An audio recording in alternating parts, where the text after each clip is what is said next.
Question number 51. RP Limited forfeited 1500 shares of Rahim of rupees 10 each issued at a premium of rupees 3 per share for non-payment of allotment and first call money. Rahim had applied for 3000 shares. On these shares amount was payable as follow. देखिए एक share 10 रुपये का है plus 3 रुपये premium है, जिसमें कि application पर हैं 3 रुपये, अलॉटमेंट पर 5 रुपये जिसमें कि 3 रुपये प्रीमियम इंक्लूड है, तो 2 रुपये कैपिटल मनी हो गया और 3 रुपये प्रीमियम मनी, और फर्स्ट कॉल पर हैं 3 रुपये पर शेयर, और बाकी फाइनल कॉल पे देखिए कितने रह गए, 3 और 2 5 3 8, 2 रुपये रह गए। Final call has not been called, इसका मतलब ये फाइनल कॉल अभी अनकॉल्ड है, कंपनी ने ये पैसे नहीं मांगे हैं। 1000 of the forfeited shares were reissued for 8500 as fully paid up. तो खैर देखिए यहाँ पर एक शेयर होल्डर है रहीम, जिसके पास 1500 शेयर्स हैं। उसने क्या क्या नहीं दिया, एक तो उसने अलॉटमेंट नहीं दिया, फिर उसने जब फर्स्ट कॉल नहीं दिया तो कंपनी ने उसके शेयर्स को फॉरफिट कर लिया। इसका मतलब इसने केवल एप्लीकेशन मनी दिया है। अब एक और बात देखिए, यहाँ बताया गया कि रहीम हैड अप्लाइड फॉर 3000 शेयर्स। इसका मतलब रहीम ने मांगे थे 3000 शेयर्स, लेकिन कंपनी ने उसे अलॉट कितने किए थे, 1500 शेयर्स। इसका मतलब कंपनी का इशू ओवर सब्सक्राइब हुआ होगा। तो जब रहीम ने 3000 शेयर्स के लिए अप्लाई किया था,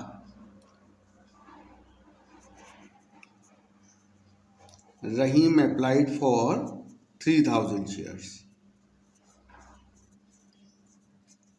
कंपनी ने उसको अलॉट कितने किए, तो ये क्वेश्चन में बताया गया कि इसको 1500 शेयर्स अलॉट किए गए। देखिए रहीम ने 3000 शेयर्स मांगे तो उसने एप्लीकेशन मनी 3000 शेयर्स का भेजा होगा, कंपनी ने उसको 1500 शेयर्स दिए, तो इसका जो 1500 शेयर्स का एक्सेस मनी होगा, एप्लीकेशन मनी, वो टुवार्ड्स द अलॉटमेंट एडजस्ट हुआ होगा। अब रहीम ने भले अलॉटमेंट का पैसा नहीं दिया है, लेकिन जो एक्सेस इसका एप्लीकेशन से आया होगा वो यहाँ पर एडजस्ट हुआ होगा, तो उसे हम यहाँ पे रिप्रेजेंट करते हैं कि भाई जो अलॉटमेंट है उस पर कुछ तो पैसा आ चुका है, उसे हम इस पॉइंट से रिप्रेजेंट करते हैं। और अब हम ये कैलकुलेट करेंगे कि कितना एक्सेस एप्लीकेशन से अलॉटमेंट पर एडजस्ट हुआ है। तो हम देखते हैं कि रहीम का एक्सेस कितना है, excess of Rahim transferred to allotment. तो रहीम का कितना पैसा अलॉटमेंट पर ट्रांसफर होकर आया है। देखिए रहीम ने 3000 शेयर्स मांगे, तो एप्लीकेशन मनी 3 रुपये पर शेयर के हिसाब से इसने 9000 रुपये कंपनी को भेजे।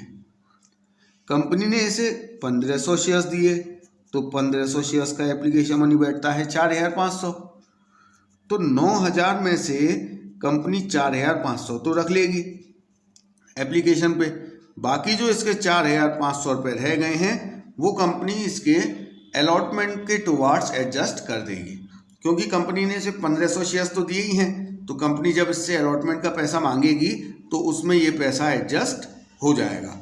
अब देखिए रहीम ने अलॉटमेंट का पैसा दिया ही नहीं है, तो रहीम का जो पैसा एक्सेस होके अलॉटमेंट पर आया था केवल वही अलॉटमेंट पे आया है, और जो इसे पैसा देना था वो इसने नहीं दिया है। तो अब हम कैलकुलेट करेंगे कि इसकी एरियर्स कितनी है अलॉटमेंट पर। देखिए कंपनी इससे 1500 शेयर्स पे अलॉटमेंट का पैसा मांगेगी, क्योंकि 1500 शेयर्स ही इसको अलॉट किए गए हैं। पर शेयर कितना है अलॉटमेंट मनी, 5 रुपये, जिसमें 2 रुपये कैपिटल मनी है और 3 रुपये प्रीमियम मनी है। तो इस तरीके से कंपनी इससे टोटल 7500 रुपये अलॉटमेंट पर मांगने वाली है, जिसमें से 4500 रुपये तो ऑलरेडी आ चुके हैं। तो कितनी एरियर हुई है अलॉटमेंट पर, 3000 रुपये की। तो देखिए 7500 रुपये इससे अलॉटमेंट का मांगा जाएगा, जिसमें से 4500 तो इसका एक्सेस होके आया है एप्लीकेशन से, क्योंकि इसने 3000 शेयर्स के लिए अप्लाई किया था, लेकिन कंपनी ने इसको केवल 1500 शेयर्स दिए थे। तो जो इसका 4500 बच गया था एप्लीकेशन पे, वो अलॉटमेंट पर एडजस्ट हो गया। तो अब अलॉटमेंट पे एरियर है केवल 3000 रुपये की। अब देखिए यहाँ पर एक चीज, सबसे पहले शेयर को हमें फॉरफिट करना है तो शेयर कैपिटल अकाउंट डीआर किया जाता है।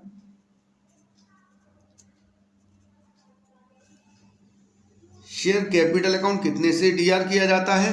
कॉल्ड अप वैल्यू से। कॉल्ड अप वैल्यू कितनी है? तो देखिए 3 और 2 5 और 3 8। कंपनी अब तक जब इसके शेयर्स को फॉरफिट कर रही है उस समय तक कैपिटल के 8 रुपए मांग चुकी है।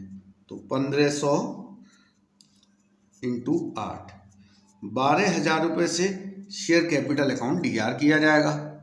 अब एक और बात, सिक्योरिटी प्रीमियम रिजर्व भी हमें डीआर करना है क्योंकि प्रीमियम का पैसा नहीं मिला है। अब एक और बात देखिए कि यहाँ पर अलॉटमेंट मनी जो है 5 रुपये है जिसमें 3 रुपये प्रीमियम शामिल है। इसने अलॉटमेंट का पैसा तो दिया नहीं है तो इसका मतलब प्रीमियम भी नहीं दिया, लेकिन इसने भले अलॉटमेंट का पैसा नहीं दिया है, इसका जो एक्सेस आया है एप्लीकेशन से, ये देखिए ये जो पॉइंट लगा है ये उस अमाउंट को रिप्रेजेंट कर रहा है जो कि एप्लीकेशन से एक्सेस होके अलॉटमेंट पर ट्रांसफर हुआ है। तो क्या इस अमाउंट में से कुछ पैसा प्रीमियम के टुवर्ड्स भी एडजस्ट हुआ है, ये हमें देखना पड़ेगा। अब ये कैलकुलेशन आप ध्यान से देखिए, ये मोस्ट इंपॉर्टेंट कैलकुलेशन है। तो देखिए कंपनी इससे टोटल कितना पैसा मांगने वाली है? 7,500 रुपये, जिसमें से 4,500 तो आ चुका है। तो एरियर कितनी है? 3,000 रुपये की। अब ये जो कंपनी ने 7,500 रुपये इससे मांगे हैं, इसमें कैपिटल मनी कितना है और प्रीमियम मनी कितना है ये हम देख लेते हैं। देखिए ये जो 7,500 है 1500 शेयर्स पे 5 रुपये के हिसाब से 7,500 है। इन 5 रुपये में से 2 रुपये कैपिटल मनी है, तो 1500 शेयर्स पे 2 रुपये के हिसाब से कैपिटल मनी कितना हुआ? 3,000 रुपये। 1500 शेयर्स पे 3 रुपये के हिसाब से प्रीमियम मनी कितना हुआ? 4,500 रुपये। अब जो एक्सेस आया है, एक्सेस है 4,500। ये एक्सेस पहले किसके टुवर्ड्स एडजस्ट किया जाएगा? तो आप हमेशा ध्यान रखिए जो एप्लीकेशन से एक्सेस ट्रांसफर होके आता है अलॉटमेंट पर, वो पहले कैपिटल मनी के टुवर्ड्स एडजस्ट होगा, उसके बाद अगर बच जाएगा तो वो टुवर्ड्स प्रीमियम मनी एडजस्ट किया जाएगा। तो 4,500 रुपये जो एक्सेस है वो पहले कैपिटल के टुवर्ड्स एडजस्ट होगा। कैपिटल मनी तो 3,000 है तो पूरा 3,000 रुपये कैपिटल मनी पर एडजस्ट हो गया, इसकी कोई एरियर नहीं है। मतलब अलॉटमेंट का जो कैपिटल मनी है वो पूरा रिसीव हो गया। उसके बाद भी 1,500 रुपये एक्सेस बच रहा है क्योंकि टोटल एक्सेस कितना है? 4,500। उसमें से 3,000 अलॉटमेंट में शामिल कैपिटल मनी के टुवर्ड्स एडजस्ट हो गए। 1,500 जो बच गए हैं वो प्रीमियम के टुवर्ड्स एडजस्ट होंगे। तो देखिए कितना एरियर हो गया? 3,000। तो अलॉटमेंट पे जो 3,000 रुपये का एरियर है वो केवल प्रीमियम का है, कैपिटल मनी तो पूरा एक तरीके से आ चुका है। तो इस चीज़ को आपको ध्यान रखना है कि प्रीमियम का जो 4,500 है 1,500 शेयर्स पे 3 रुपये के हिसाब से, उसमें 1,500 रुपये तो आ चुके हैं। तो सिक्योरिटी प्रीमियम रिजर्व केवल उतना ही डीआर किया जाता है जितना कि कंपनी को रिसीव नहीं हुआ है। अगर रिसीव हो गया है तो उसे डीआर नहीं किया जाता है। तो 4,500 रुपये का जो प्रीमियम है उसमें से 1,500 रुपये का प्रीमियम तो एक्सेस की वजह से कंपनी को मिल चुका है। तो एरियर कितने का रह गया? केवल 3,000 रुपये का। तो ये वाली चीज़ आप ध्यान से समझिए। टू शेयर फॉरफिटेड अकाउंट, देखिए शेयर फॉरफिटेड अकाउंट में कौन सा अमाउंट क्रेडिट किया जाता है? जो कंपनी को रिसीव हो चुका है। तो यहाँ देखिए रहीम ने एप्लीकेशन के पूरे 3 रुपये दे दिए हैं। 1,500 इंटू 3 4,500 रुपये। एक तो कंपनी इस अमाउंट को फॉरफिट करेगी। दूसरा ये देखिए ये पॉइंट कितने रुपए का है? 4,500। ये 4,500 एक्सेस का है, इसे भी कंपनी फॉरफिट कर लेगी। लेकिन ये 4,500 में से 3,000 रुपये कैपिटल के टुवर्ड्स एडजस्ट हुए हैं और 1,500 रुपये प्रीमियम के टुवर्ड्स। तो कंपनी केवल वही अमाउंट फॉरफिट करती है जो कैपिटल के टुवर्ड्स आ चुका है। प्रीमियम का अमाउंट कभी भी फॉरफिट नहीं होगा। तो जो एक्सिस के 4,500 रुपये हैं उसमें से केवल 3,000 रुपये फॉरफिट किए जाएंगे।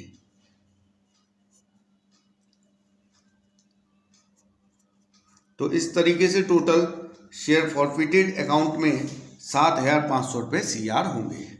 इसके बाद 2 calls in arrears. Calls in arrears में कौन सा अमाउंट CR होता है? जो कंपनी को फॉरफिट किए गए शेयर्स पे नहीं मिला है, चाहे वो कैपिटल मनी हो चाहे वो प्रीमियम मनी हो, वो कॉल्स इन एरियर्स में हमें CR करना है। तो देखिए एप्लीकेशन तो पूरा मिल चुका है, अलॉटमेंट नहीं मिला। अलॉटमेंट कितना होगा? 1,500 शेयर्स पे 5 रुपये के हिसाब से 7,500, लेकिन 7,500 में से 4,500 तो आ चुका है, तो एरियर एक्चुअल में केवल 3,000 रुपये का है अलॉटमेंट पर। अब फर्स्ट कॉल की बात करते हैं।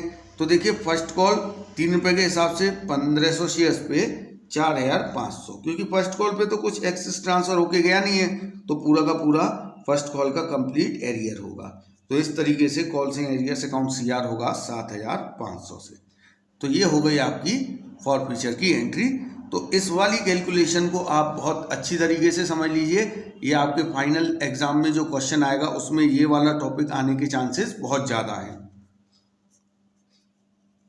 Being shares forfeited. अब देखिए क्वेश्चन में बताया गया है कि 1,000 of the forfeited shares were reissued for 8,500। तो देखिए रीइश्यू कर रहे हैं, रीइश्यू की एंट्री होगी bank account DR। Bank account DR कितने से होगा? जितने रुपए में रीइश्यू किए गए हैं। तो देखिए 8,500 रुपये में रीइश्यू किए गए हैं। To share capital. Share capital account कितने से CR होता है? जितने रुपये पेड अप रीइश्यू किए गए हैं। तो देखिए इन 1,500 शेयर्स में से कंपनी ने अभी केवल 1,000 शेयर्स रीइश्यू किए हैं fully paid up. Fully paid up value है इसकी 10 रुपये। तो यहाँ देखिए 10 रुपये की पेड अप वैल्यू के शेयर्स को 8,500 में रीइश्यू किया गया है। इसका मतलब कंपनी ने 1,500 रुपये का डिस्काउंट दिया है, जो कि कंपनी के लिए नुकसान है। इसकी भरपाई कहाँ से की जाएगी? Share forfeited account.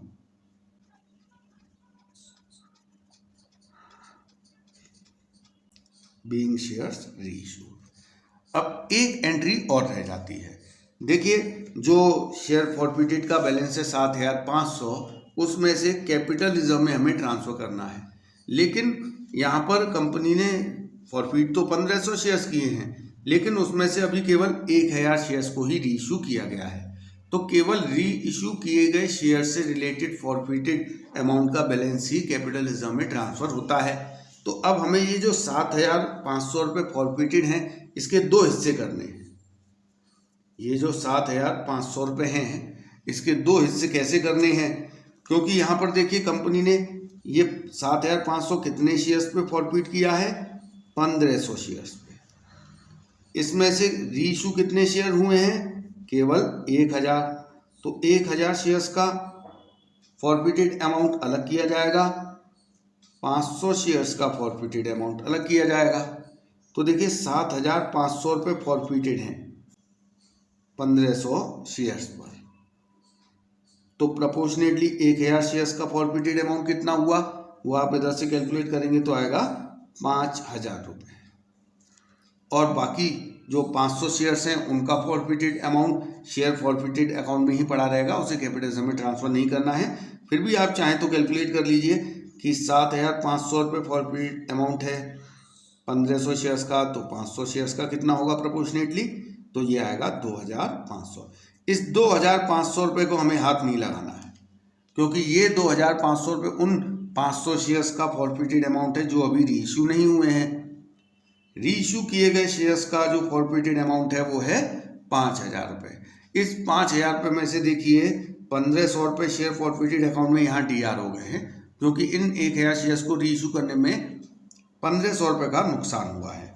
तो 5,000 रुपये जो फॉरफिट किए थे उसमें से 1,500 तो नुकसान हो गया, तो बाकी जो 3,500 बचा है वो कैपिटल रिजर्व में ट्रांसफर कर दिया जाएगा। इसकी एंट्री होगी shares forfeited account DR to capital reserve.